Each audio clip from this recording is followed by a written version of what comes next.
Motherhood is a very interesting journey. It's so fulfilling and it's a blessing in itself and it's so sweet.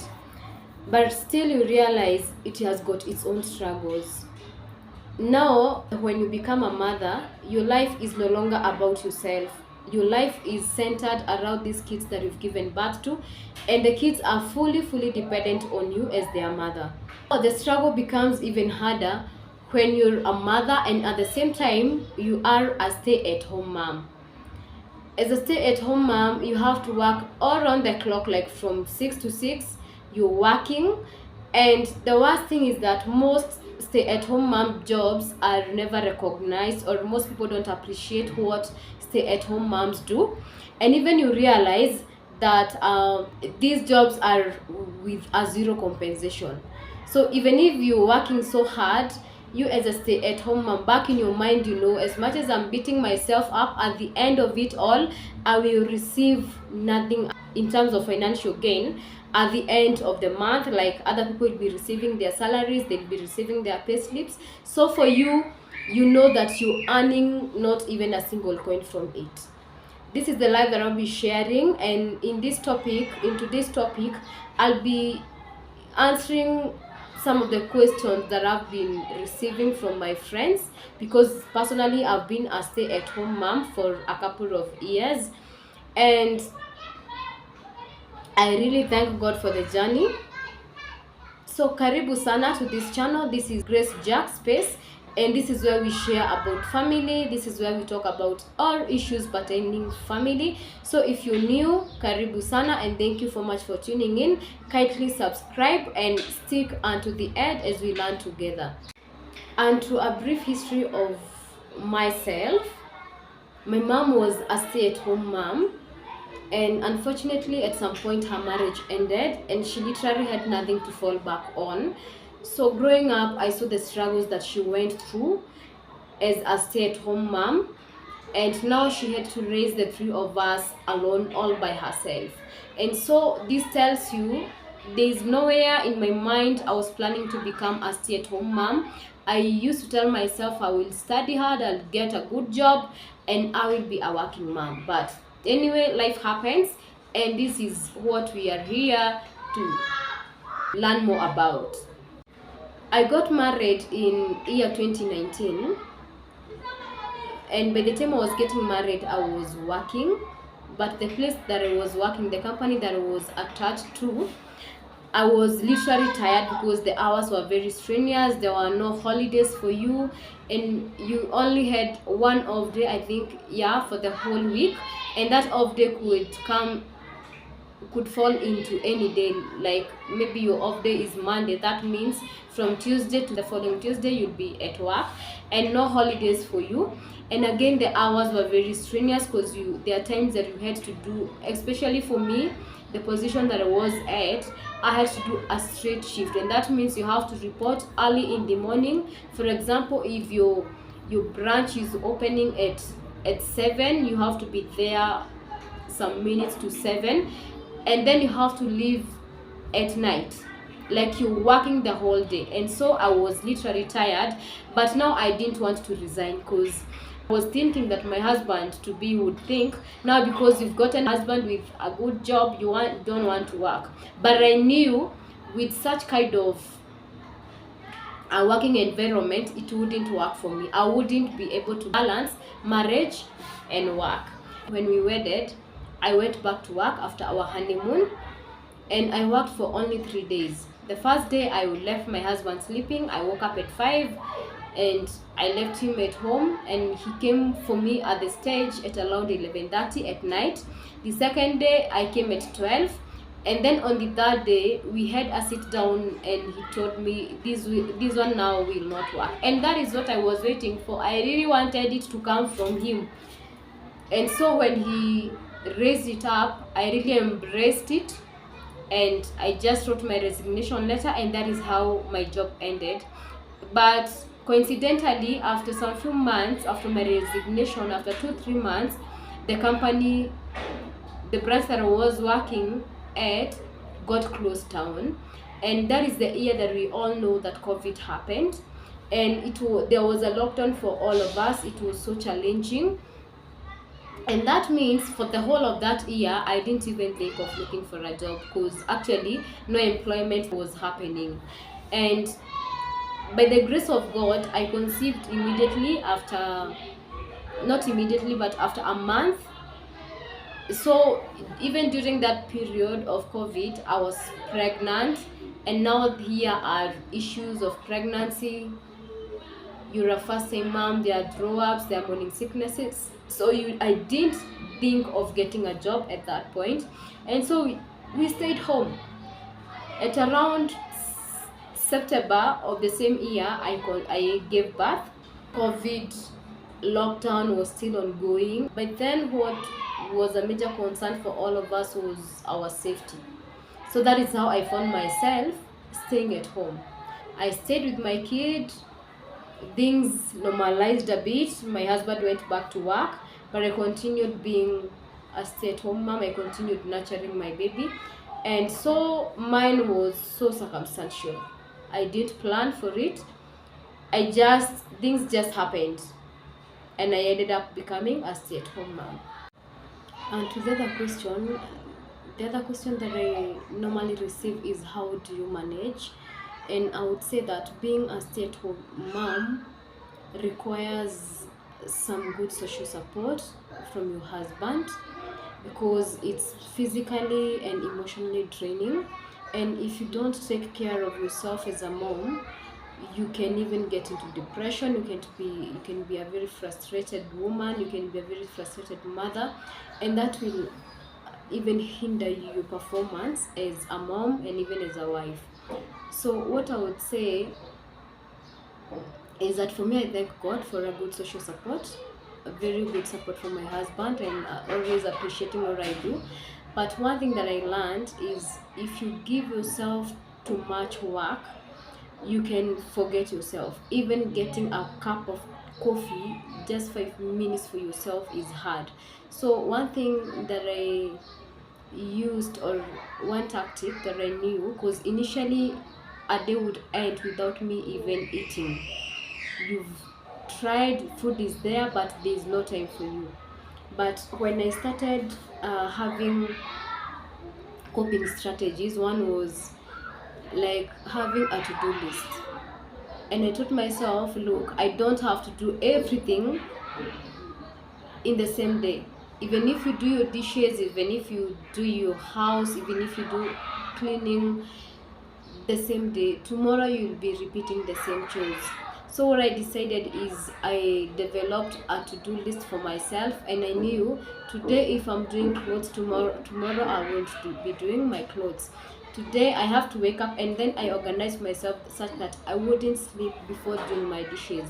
So immediately after supper, what I'll do is rush into the kitchen and ensure that my kitchen is neat.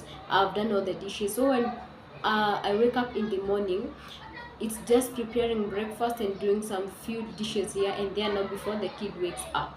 Because when the baby is awake, you literally are able to do nothing.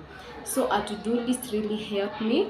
And then I realized that I don't have to beat up myself so hard every day, working without even taking a rest. So self-care and self-love is another thing, because there are times that for us as stay-at-home moms, maybe if your kid is not calm, maybe they are crying so much, they need your attention, you're unable to do anything. And when they take a nap, that is the time that we rush. Like, you literally run, do the dishes, you prepare your supper, you wash the house, you all that kind of stuff.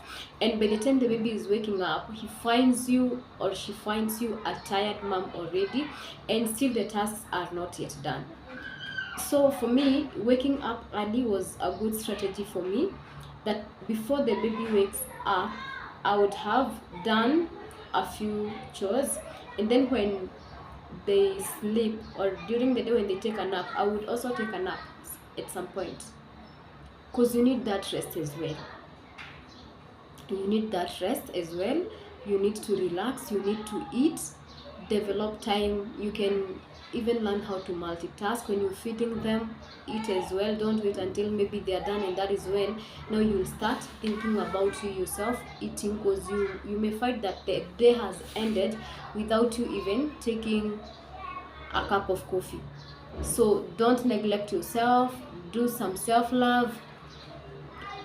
Do have a to-do list, and realize that you don't have to do everything in the same day. It is, after all, I used to say, it is my own house. Even if things are in the things are not in order today, tomorrow I'll continue with where I've left.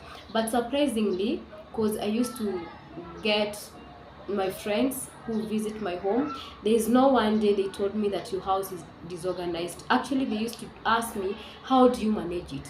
But I knew how to do it.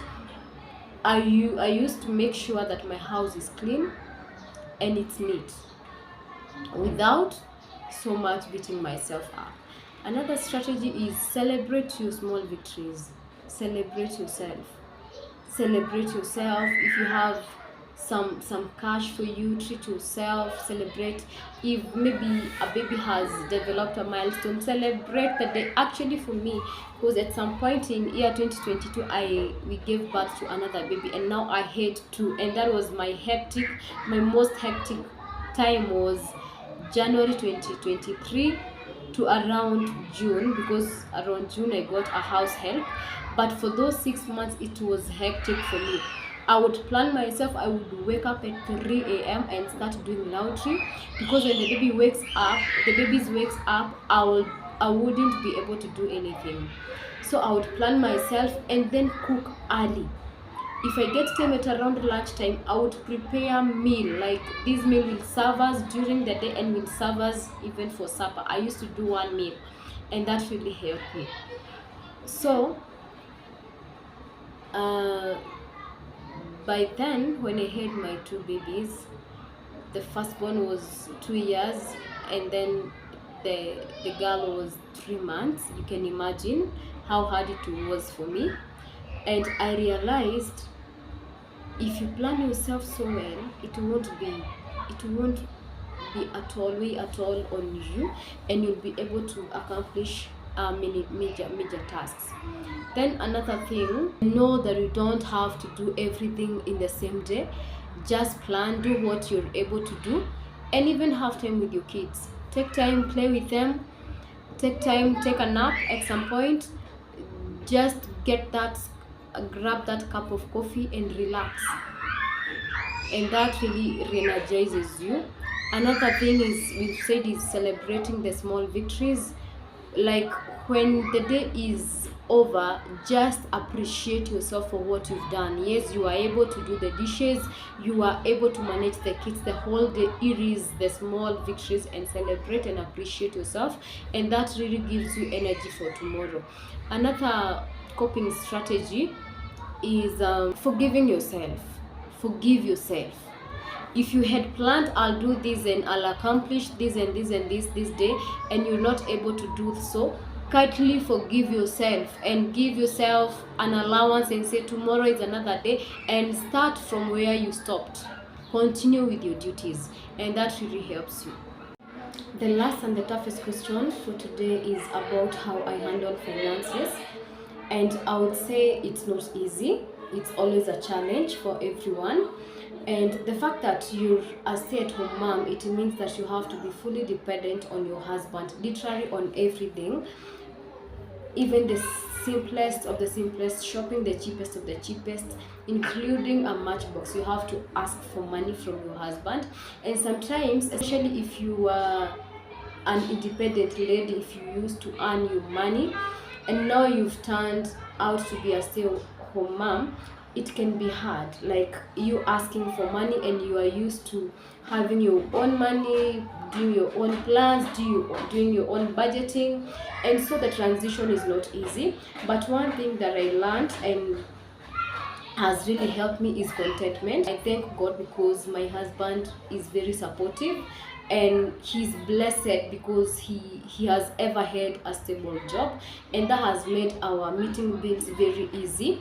And then another thing or another strategy that works is having your own plans, like knowing how much you use maybe in a month. As a stay-home mom, you need money for grocery, you need money for those shopping, and then you give him a budget. And if he gives you that money, you're able to organize yourself, and that makes it so easy for you even to run your duties here and there.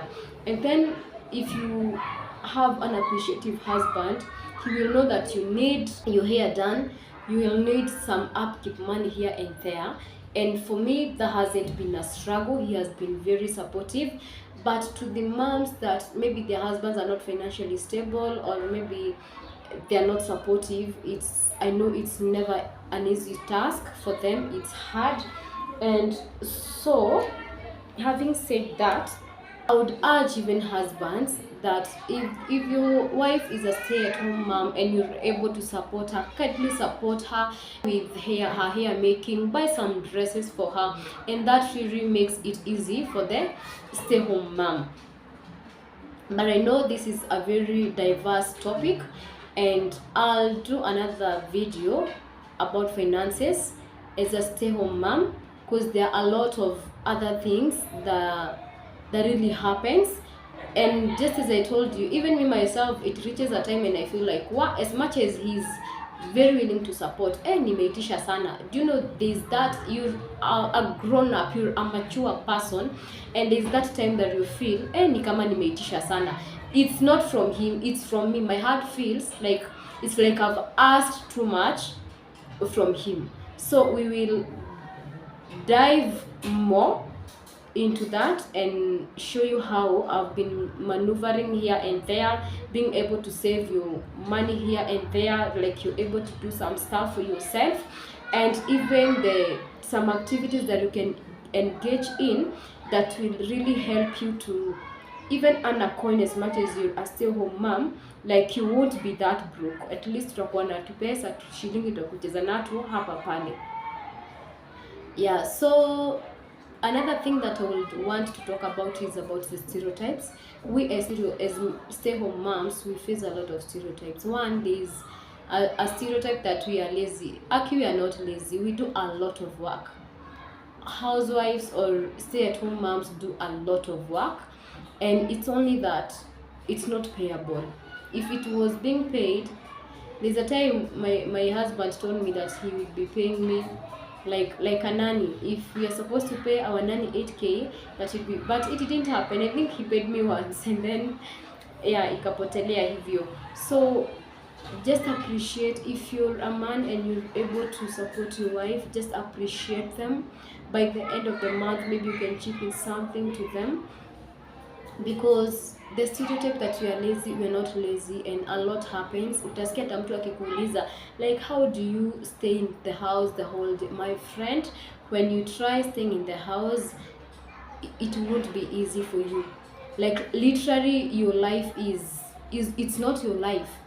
You can hardly go to a bathroom without your kids holding on your legs. You can hardly even have time for yourself.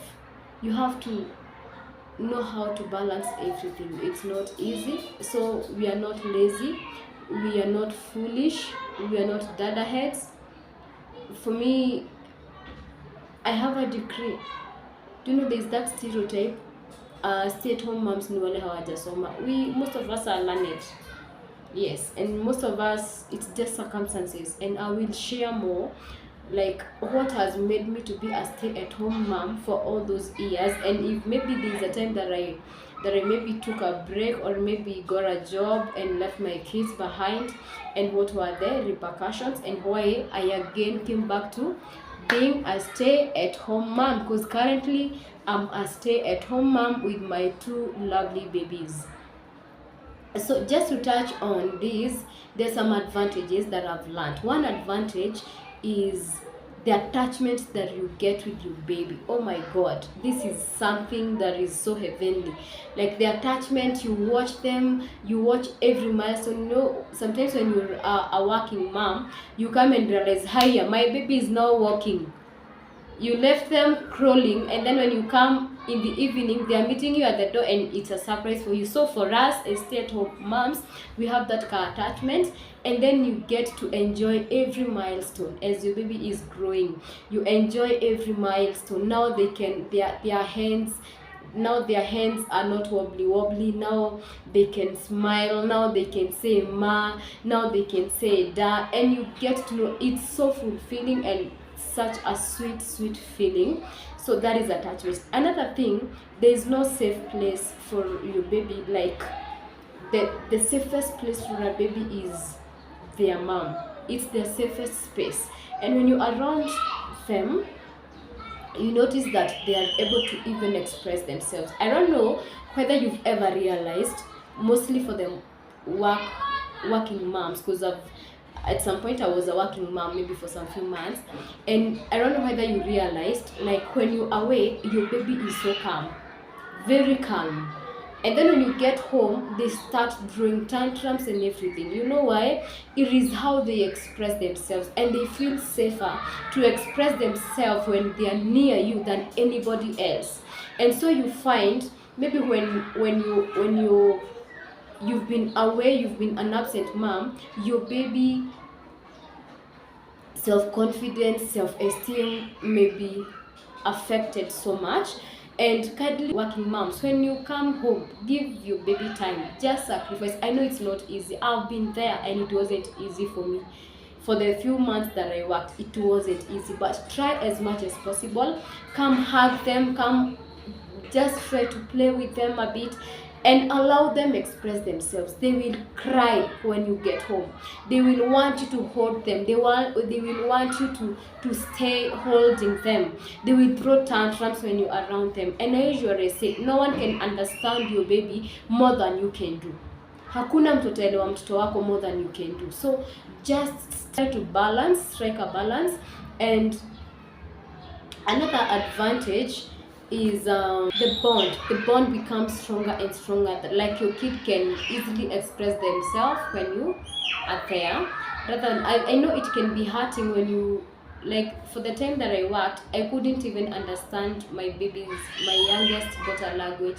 I would even tell the house girl, ati anasema nini, like you asking for explanation, because they are so much attached to the house girl more than you, and it feels bad. I know as a mom it feels bad. The guilt is so much in you.